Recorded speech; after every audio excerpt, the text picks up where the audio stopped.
Hello, hello, hello. Listen, if you are a firefighter, EMS, the police, I have a question for you.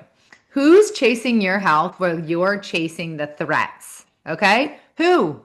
You are literally the backbone of this country, but are you running at 100%? Do you have stress, poor sleep, weight gain, testosterone crashes, right? You're working what, 24, 48 hours, 72-hour shifts? Is the job breaking you down?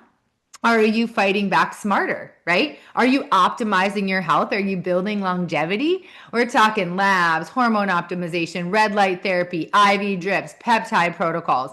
All of these things are built to keep responders strong, sharp, and mission ready.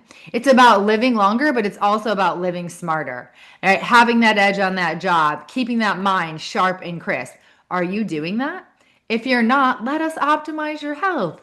Let us help you stay and get where you need and what you deserve out of your healthcare.